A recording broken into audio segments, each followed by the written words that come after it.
ये सवाल करवा दिया था मैंने, ठीक है। फिर आज हम करेंगे ये वाला क्वेश्चन जो है, तो इसमें थोड़ा पुराने कॉन्सेप्ट भी यूज होने हैं, ठीक। पहले पढ़ो जरा और सबसे पहला पार्ट करने की कोशिश करो। कैसे करोगे इसको? सबसे पहला पार्ट जो है एनसीईआरटी का ही क्वेश्चन है, सॉल्व एग्जांपल, और ये बोर्ड में भी आया हुआ है, जेई में भी रिलेट करके पूछा हुआ है। कैसे करोगे?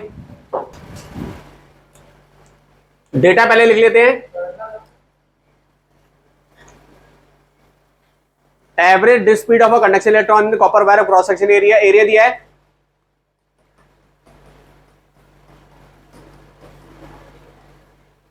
करंट दिया है,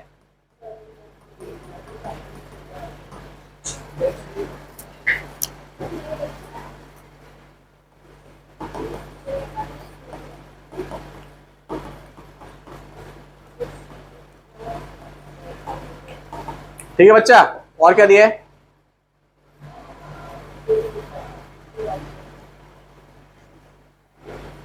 इसको ऐसे भी लिख सकते हैं और ऐसे भी लिख सकते हैं।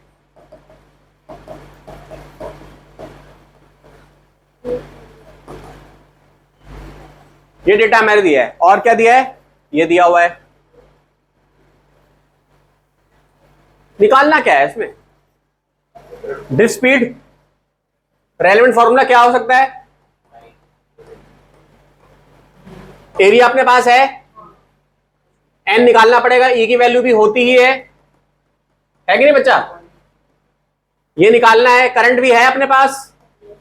अब बात रह जाती है एन पे। ये एन बड़ा इंटरेस्टिंग चीज है।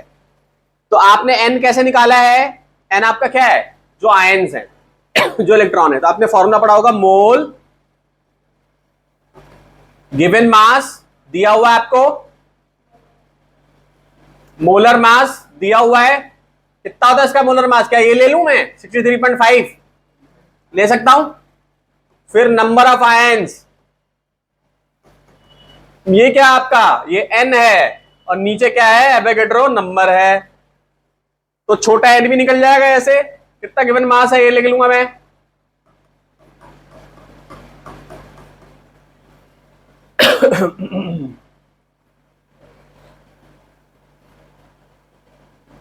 टेन पावर थ्री हो गया तुम्हारा, और इसको 10 पावर 3 से मल्टीप्लाई कर दिया है। नीचे कितना आ जाएगा तुम्हारा? मोलर मास कितना आ जाएगा?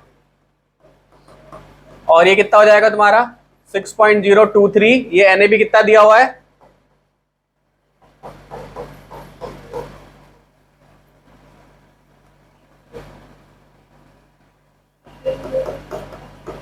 पहले वैल्यूज फिट करो।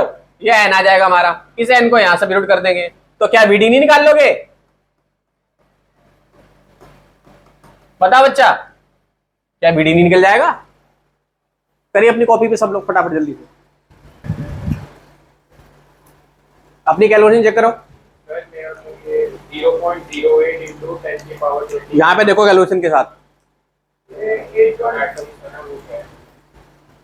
क्या ये नहीं आ रहा कैलकुलेशन में?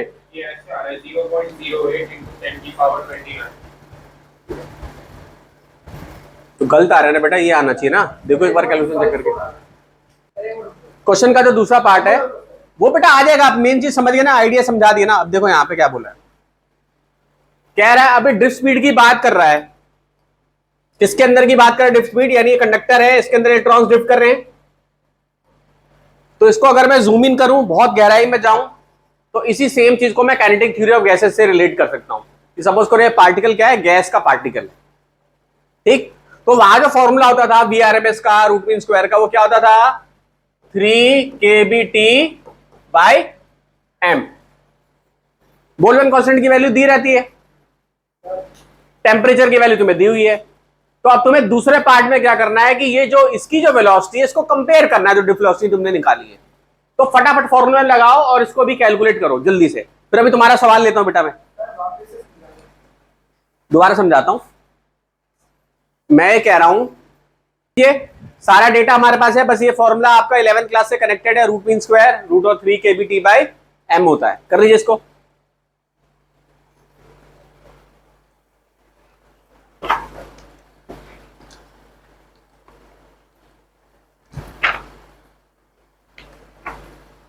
फटाफट लिख लीजिए, फिर आगे बढ़ता हूं।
अब तुम जेई का बार बार बोलते हो ना, तो मैंने जो क्लास में कॉन्सेप्ट बताया था, क्या उस कॉन्सेप्ट पे तुम ये दूसरा सवाल नहीं कर पाओगे जो 2022 में आया हुआ है तुम्हारे सामने? जेई का क्वेश्चन है, क्या तुम इसे कर सकते हो? जो कॉन्सेप्ट मैंने क्लास में पढ़ाया है, मैंने कुछ एक्स्ट्रा नहीं पढ़ाया, बस वो जो कॉन्सेप्ट दिया है, बताओ बेटा देख के, क्या कर पाओगे क्वेश्चन ये? अभी तुमसे भी पूछूंगा। ये लिख लिया सबने? ये वाला करिए, अब 3.13 करिए। अभी इस वाले क्वेश्चन को करिए बेटा।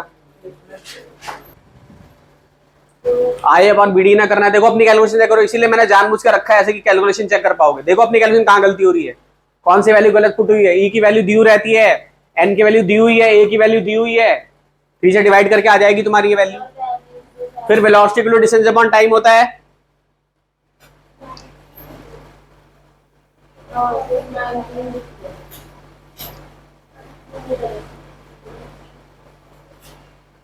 तो टी इक्वल क्या हो जाएगा, एल बाई बी डी हो जाएगा बस। तो बेटा आप अपनी कैलकुलेशन चेक करो ना, कहां गलती हो रही है, समझ गए? लिख लीजिए जहां गलती हो रही है। अगला क्वेश्चन करेंगे।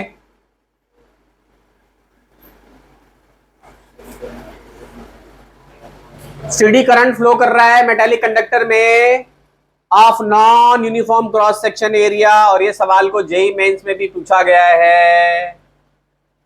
ठीक है, सोचिए इस पे कौन सी चीज कांस्टेंट रहेगी? क्या करंट कांस्टेंट रहेगा, करंट डेंसिटी कांस्टेंट रहेगी, इलेक्ट्रिक फील्ड कांस्टेंट रहेगी, या ड्रिफ्ट स्पीड कांस्टेंट रहेगी?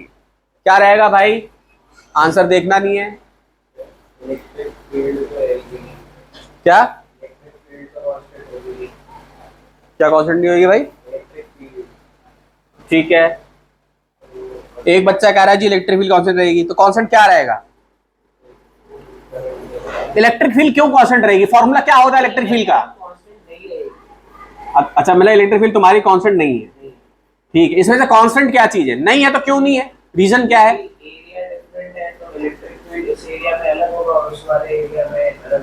बिल्कुल सही बच्चा ये बात कह रहा है, ठीक है। आंसर पे खाली मत जाइए, सोचिए, ठीक है। यहां से इलेक्ट्रिक फील्ड, यहां से इलेक्ट्रिक फील्ड, यहां से इलेक्ट्रिक फील्ड बदल रही है भाई, क्रॉस सेक्शन एरिया है, ऐसे है ना, ये नॉन यूनिफॉर्म है ना एरिया इसका। यहाँ पे एरिया कम है, यहाँ पे एरिया ज्यादा है, ए की वैल्यू ए से ज्यादा है कि नहीं? तो बिल्कुल सही है, लड़का कह रहा है कि जो इलेक्ट्रिक फील्ड है वो कांस्टेंट नहीं है। और क्या कांस्टेंट नहीं है?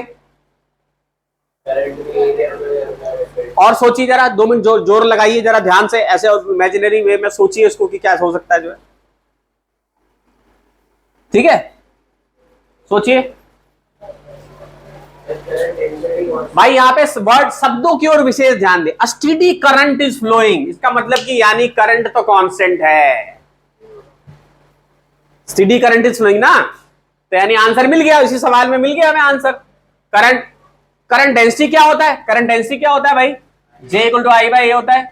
तो एरिया आपका बदल रहा है तो J भी चेंज होगा, तो ये भी कांस्टेंट नहीं हुई। रट्टा नहीं मारना है, सोचिए कि ये किससे कनेक्टेड है फॉर्मूले से, इससे कॉन्सेप्ट क्लियर होगा। और यही सेम सवाल जेई में आया हुआ है, दिखा दूंगा मैं आपको, ठीक है।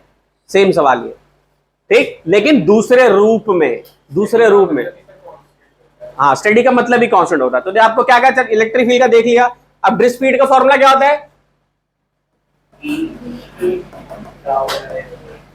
तो जब आपकी इलेक्ट्रिक फील्ड बदल रही है तो ड्रिफ्ट वेलोसिटी नहीं बदलेगी, तो ये भी नहीं है। आएगा समझ में? और क्या बच गया?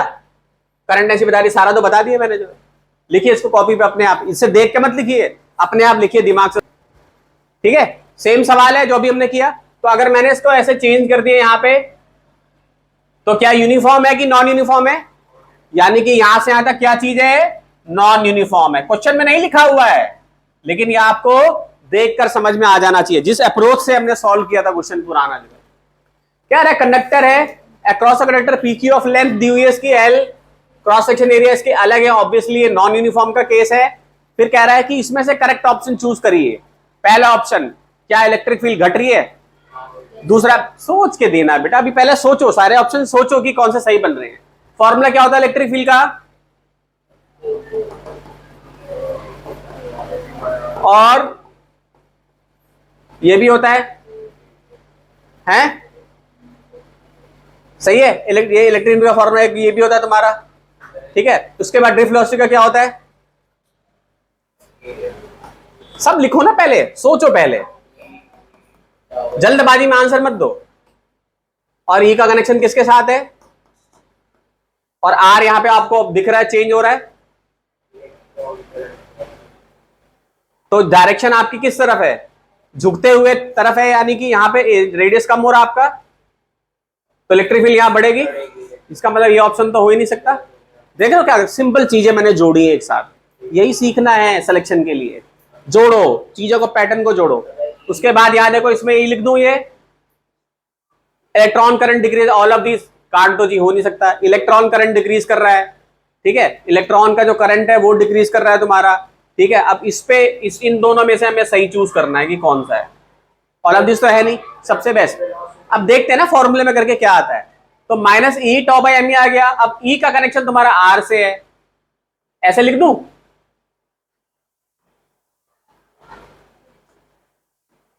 तो आर तुम्हारा कम होगा तो ड्रिफ्ट वेलोसिटी बढ़ जाएगी। तब आप लोग ही बताइए कि सबसे बेस्ट आंसर कौन सा है इसमें से। इलेक्ट्रॉन करंट का तो मतलब ये हुआ ना कि कन्वेंशनल के उल्टा वाला जो है उसकी बात कर रहा है। अब बच्चा ये भी सही सोच रहे हो तुम, इलेक्ट्रॉन करंट जो है डिक्रीज कर रहा है जो है, ठीक। तो इसमें से जो एक हमें चीज मिल गई है वो ये नहीं है, तो ये साफ सुथरा मिल गया ना। अब इलेक्ट्रॉन करंट बोला हुआ है, शब्दों में घुमाया हुआ है, भाई करंट क्या होता है, चार्ज अपॉन टाइम ही होता है। तो क्या है ये चीज जो है, इसमें थोड़ा सा कंफ्यूजन क्रिएट करा हुआ है, तो सबसे बेस्ट आंसर चूज करना होता है ना हमें। तो हमारा बेस्ट आंसर क्या हो जाएगा, इधर देखो, ये हो जाएगा बी। करंट को इलेक्ट्रॉन करंट लिख दिया है। हाँ, कंफ्यूज करने के लिए लिखा हुआ है। फिर इलेक्ट्रॉन करंट डिक्रीज कर रहा है तुम्हारा यहाँ पे, ठीक। तो सबसे बेस्ट आंसर क्या है इसमें, ये जो हमने यहाँ पे किया, हमने अपने जनरल फॉर्मूले से किया। तो इंट्रेंस आपसे यही चाहता है कि आप सोचने वाले बनो, सिंपल चीजें जो पढ़ रहे हो उनके ऊपर सोचो, आपका सिलेक्शन हो जाएगा। समझ गए, लिख लो उसको।